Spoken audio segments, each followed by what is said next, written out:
नमस्कार विद्यार्थी मित्रांनो, मी प्राध्यापक मस्के सर.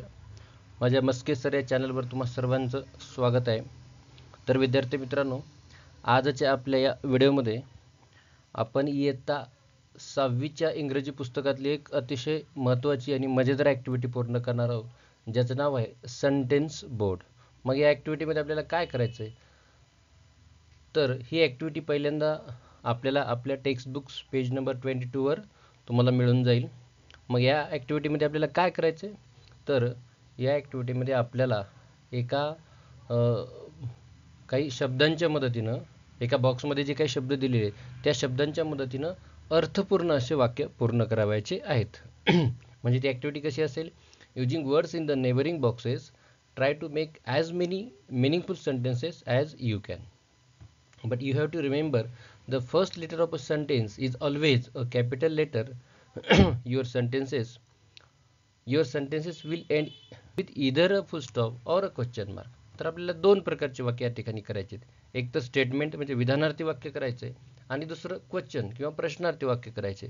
मग जर तुमचं वाक्य विधानार्थी किंवा स्टेटमेंट असेल तर त्याचा जो शेवट आहे तो फुल स्टॉप म्हणजे पूर्णविरामाने झाला पाहिजे.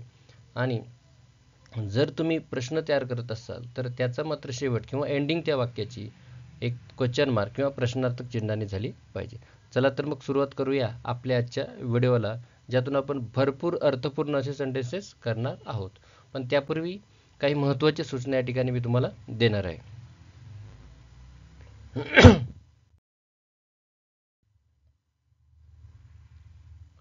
While making the sentence, keep the important points in mind. काही महत्त्वाच्या गोष्टी की ज्या जर गोष्टी आपण महत्त्वाच्या लक्षात ठेवल्या तर कदाचित आपल्या वाक्य तयार करताना होणाऱ्या चुका आहेत त्या टळणार आहेत. तर पहिली गोष्ट आहे, वाक्य तयार करताना खालील गोष्टी प्रामुख्याने लक्षात ठेवाव्यात. नंबर 1, हॅज किंवा हॅव या सहाय्यकारी क्रियापदांसोबत मुख्य क्रियापदाचे तिसरेच म्हणजे पास्ट पार्टिसिपल्स घेणे आवश्यक आहे. म्हणजे जर तुम्ही हॅज किंवा हॅव या सहाय्यकारी क्रियापदाचा वापर करून जर वाक्य विधानार्थी असेल किंवा प्रश्नार्थी वाक्य असेल करत असाल तर हॅज किंवा हॅवच्या समोर क्रियापदाचं तिसरंच रूप येणं गरजेचं आहे, जेणेकरून वाक्य प्रेझेंट परफेक्ट टेन्समध्ये तयार होतील आणि ते अर्थपूर्ण होतील. त्याच्यानंतर विल किंवा कॅन या सहाय्यकारी क्रियापदासोबत मुख्य क्रियापदाचं पहिलंच रूप घेणं आवश्यक आहे. आता आपण फक्त एवढ्या बॉक्सपुरतंच या ठिकाणी बोलतोय, म्हणजे ही जी इयत्ता 6वीची जी ॲक्टिव्हिटी आहे त्या 6वीच्या ॲक्टिव्हिटी पुरतंच या ठिकाणी आपल्याला या बॉक्सपुरतंच आपल्याला लक्षात ठेवायची की जर तुम्ही विल किंवा कॅनचा वापर करून either you are making a statement or a question, so you have to remember that you have to take the first base form of the verb with the helping verb will and can. Will आणि can सोबत क्रियापदाचं पहिलंच रूप घ्या, मग तो प्रश्न असेल किंवा विधानार्थी वाक्य असेल. त्याच्यानंतर जर वाक्याचा करता ही सी किंवा इट असेल, म्हणजे हे 3 जर प्रोनाउन असतील तर आपल्याला क्रियापदाला एस किंवा ईएस हा सफिक्स प्रत्यय जोडणं आवश्यक आहे. कारण ही जी वाक्य जर होत असतील क्रियापदाच्या पहिल्या रूपाला घेऊन तर त्या ठिकाणी ते सिंपल प्रेझेंटमध्ये असतील आणि सिंपल प्रेझेंटचा जो नियम आहे तो आपल्याला माहिती आहे की जर साध्या वर्तमानकाळी वाक्याचा करता जर हे 3 प्रोनाउन्स ही सी इट आणि एखादं नाऊन असेल तर आपल्याला क्रियापदाला त्याच्या एंडिंगनुसार एस किंवा ईएस हा प्रत्यय लावावा लागणार आहे. तर ह्या 3 गोष्टी ह्या गोष्टी आपल्याला पहिल्यांदा लक्षात घेणं गरजेचं आहे, तरच आपले वाक्य अर्थपूर्ण होणार आहेत. चला तर मग आपल्या आजच्या सेंटेन्स बोर्डला आपण सुरुवात करूया की ज्यामध्ये आपण भरपूर वाक्य तयार करणार आहोत.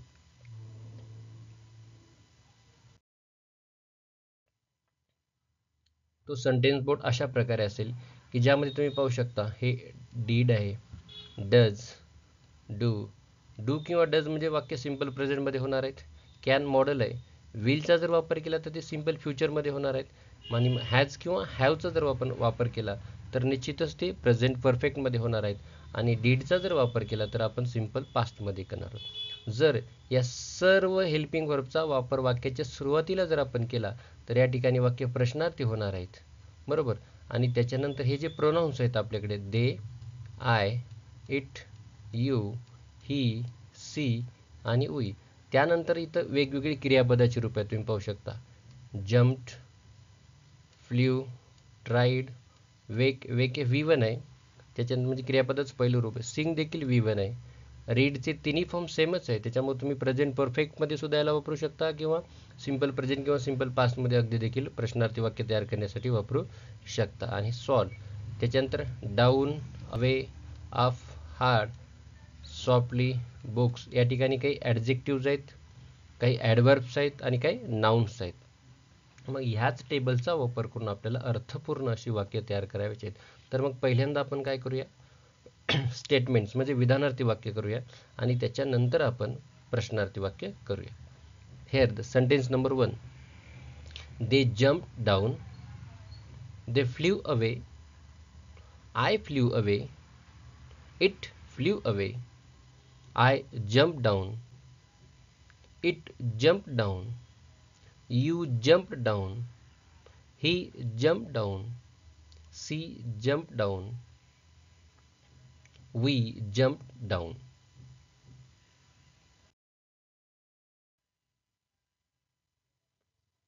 प्रत्येक वेळा हा सेंटेन्स बोर्ड तुमच्या समोर या ठिकाणी असणार आहे, जेणेकरून आपण काय करतो हे लगेचच तुम्हाला कळून जाईल.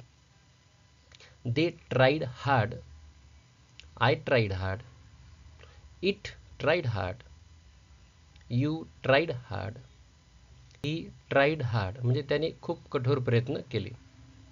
She tried hard, we tried hard, they wake up. आता या ठिकाणी पुन्हा वर झालेली वाक्य जे आहेत, आपण ही जी पहिली वाक्य, ही जी वाक्य, ही वाक्य झाली आपण सिंपल पास्टमध्ये, पूर्ण सिंपल पास्टमध्ये. आता वेक हे V1 आहे, त्याच्यामुळे इथून पुढे होणारे वाक्य ही सिंपल प्रेझेंट टेन्समध्ये असणार आहे. They wake up, I wake up, it wakes up या ठिकाणी मी तुम्हाला सांगितल्याप्रमाणे. आता वाक्याचं करता इट आहे, आपण या ठिकाणी यस यस अटॅच केलेलं आहे. You wake up, he wakes up, she wakes up, we wake up, they sing softly, I sing softly, it sings softly, you sing softly, he sings softly, she sings softly. आता पुन्हा या ठिकाणी एक नियम आपल्याला समजून घेणं आवश्यक आहे, की या ठिकाणी बघा वाक्याचं करता इट आहे, त्यानंतर वाक्याचं करता ही, त्याच्यानंतर वाक्याचं करता सी, पुन्हा वाक्यातलं क्रियापद बदललं, सिंग आलं म्हणजे सिंपल प्रेझेंटमध्ये झालं. इथे इट आला वाक्याचा करता, इथे ही आला आणि इथे सी आला. त्यानंतर तुम्ही पाहू शकता इथे आपण क्रियापदाला एस किंवा एस प्रत्यय लावलेला आहे. अर्थपूर्ण वाक्य होण्यासाठी हा प्रत्यय लागणं गरजेचं आहे.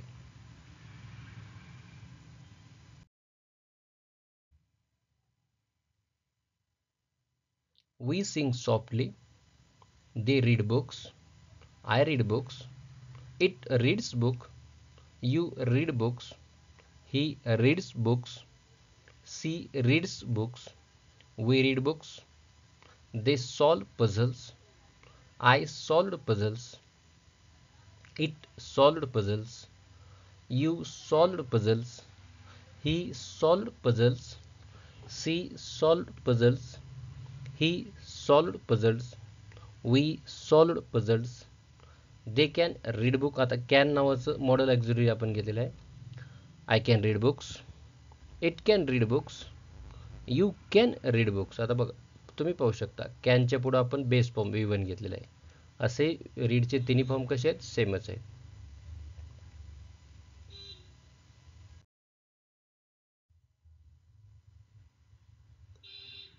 ही can read books, she can read books, we can read books, they have jump down.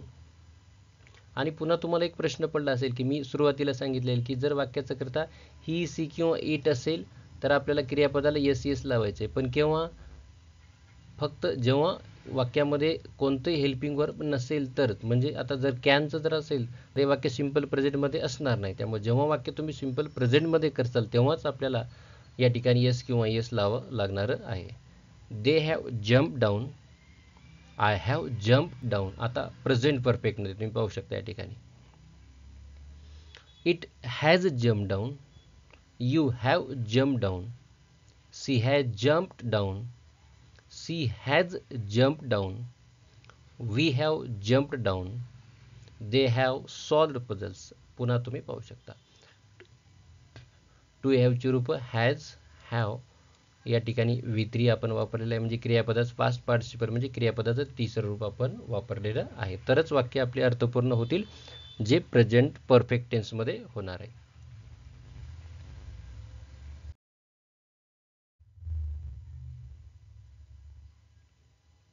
I have solved puzzle. You have solved puzzles. He has solved puzzles. She has solved puzzles. We have solved puzzles. They will read books. पुन्हा आता simple future आला, आपण विलच्या पुढं आपण पुन्हा इथं क्रियापदाच्या base फॉर्मचा म्हणजे V1चा वापर केलेला. I will read books. You will read books.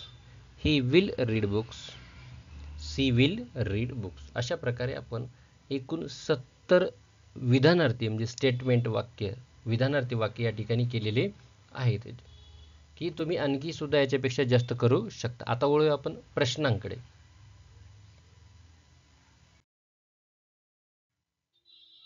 तर प्रश्नार्थी वाक्य तयार करताना देखील आपल्याला काही गोष्टी लक्षात ठेवाव्या लागणार आहेत, की जसं do plus subject plus V1.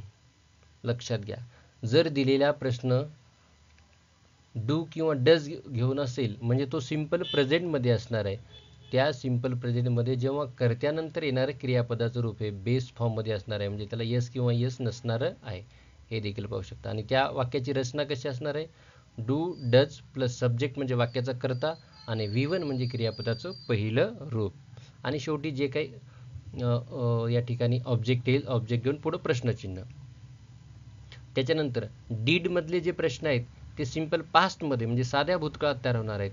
मग डीड नंतर पहिल्यांदा सब्जेक्ट येणार आहे आणि सब्जेक्ट नंतर इथे सुद्धा क्रियापदाचं पहिलं रूप आलेलंच प्रश्नार्थी वाक्य अर्थाच्या दृष्टीकोनातून म्हणजे अर्थपूर्ण असेल. अदरवाईज V2 आलं किंवा V3 आलं तर ते पूर्णपणे चुकीचं असेल.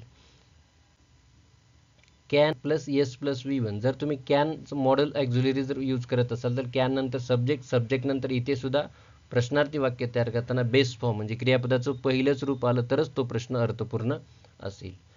त्याच्यानंतर विल, विलने सुरुवात होणारे जर तुमचे प्रश्न असतील त्याच्यानंतर सब्जेक्ट येईल म्हणजे कर्ता, आणि कर्त्यानंतर देखील क्रियापदाचं पहिलं रूप येणं गरजेचं आहे. आणि त्याच्यानंतर हॅज किंवा हॅव जर आलं असेल तर हॅज किंवा हॅव म्हणजे प्रेझेंट परफेक्ट टेन्स. आणि आपल्याला माहिती आहे की प्रेझेंट परफेक्ट टेन्समध्ये जर आपण वाक्य प्रश्नार्थी करत असेल तर पहिल्यांदा हॅज किंवा हॅव, त्याच्यानंतर सब्जेक्ट आणि त्याच्यानंतर पास्ट पार्टिसिपल फॉर्म असणार, म्हणजे क्रियापदाचं तिसरं रूप असणं गरजेचं आहे. तरच सदरील प्रश्नार्थी वाक्य अर्थपूर्ण होणार आहेत, नाहीतर त्यांना कसल्याही प्रकारचा अर्थ उरणार नाही.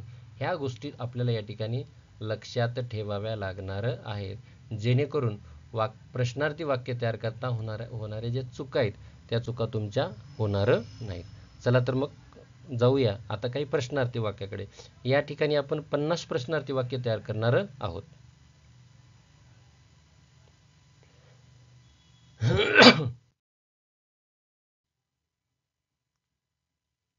तोच टेबल असणार आहे. Did they jump down, does she read books, does he wake up, does it wake up, do I read books, do we sing softly, do I sing softly, can they wake up, can I read books, can it read books. पुन्हा मी सांगितलेल्या नियमाप्रमाणे तुम्ही पाहू शकता. Does plus V1, does नंतर subject, does plus subject plus V1, does plus subject plus V1, do plus subject plus V1, can plus subject plus V1. म्हणजे ह्या तीनही आणि did plus subject plus V1 म्हणजे डू डज डीड किंवा can किंवा will असेल तर त्याच्यानंतर वापरलं जाणारं क्रियापदाचं रूप हे पहिलं असणं गरजेचं आहे. आणि every question will end with a question mark.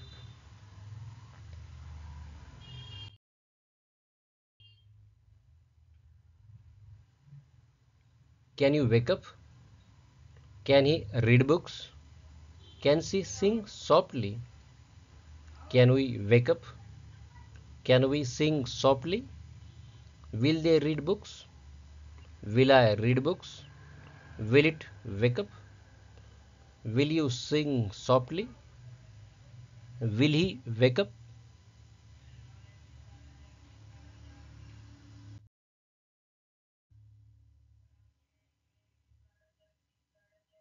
Will she read books? Will we sing softly? Will you read books? Have they jumped down? पुन्हा हॅवच्या पुढे देखील थर्ड फॉर्म आलेला आहे, तुम्ही पाहू शकता. Have plus subject plus V3. Have I solved puzzle? Has it jumped down? Have you tried hard? Has he solved puzzles? Have you read books? Have I read books? रीडचे तिन्ही form same आहे, त्याच्यामुळे confuse व्हायची गरज नाही.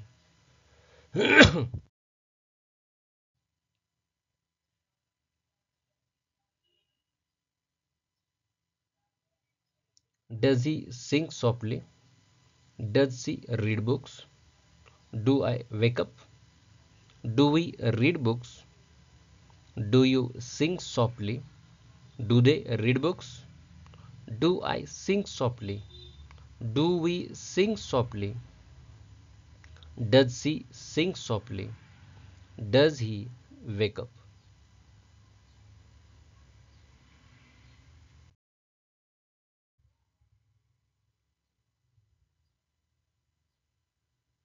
Has he read books? Has she tried hard? Has it jumped down? Have they solved puzzle? Have I tried hard? Can they sing softly?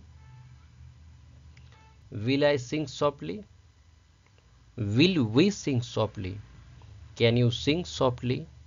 Can they wake up? So friends, we have framed near about 70 plus 50, 120 sentences from just this table, and they are all meaningful. की आपण 120 अर्थपूर्ण अशी वाक्य या एका single टेबलपासून तयार केली आहेत. किंबहुना याच्यापेक्षा जास्त तुम्हाला आणखी काही करता येतील. तर फक्त ज्या काही गोष्टी मी सुरुवातीला सांगितल्या आहेत त्या गोष्टी तुम्हाला या ठिकाणी लक्षात घेणं गरजेचं आहे. तर आजचा आपला हा व्हिडिओ खास 6वीच्या माझ्या विद्यार्थी मित्रांसाठी होता. तर तुम्हाला व्हिडिओ आवडला असेल तर नक्कीच लाईक करा आणि चॅनलवर अजूनही नवीन असाल तर सबस्क्राईब करायला विसरू नका. So thank you very much for watching this video.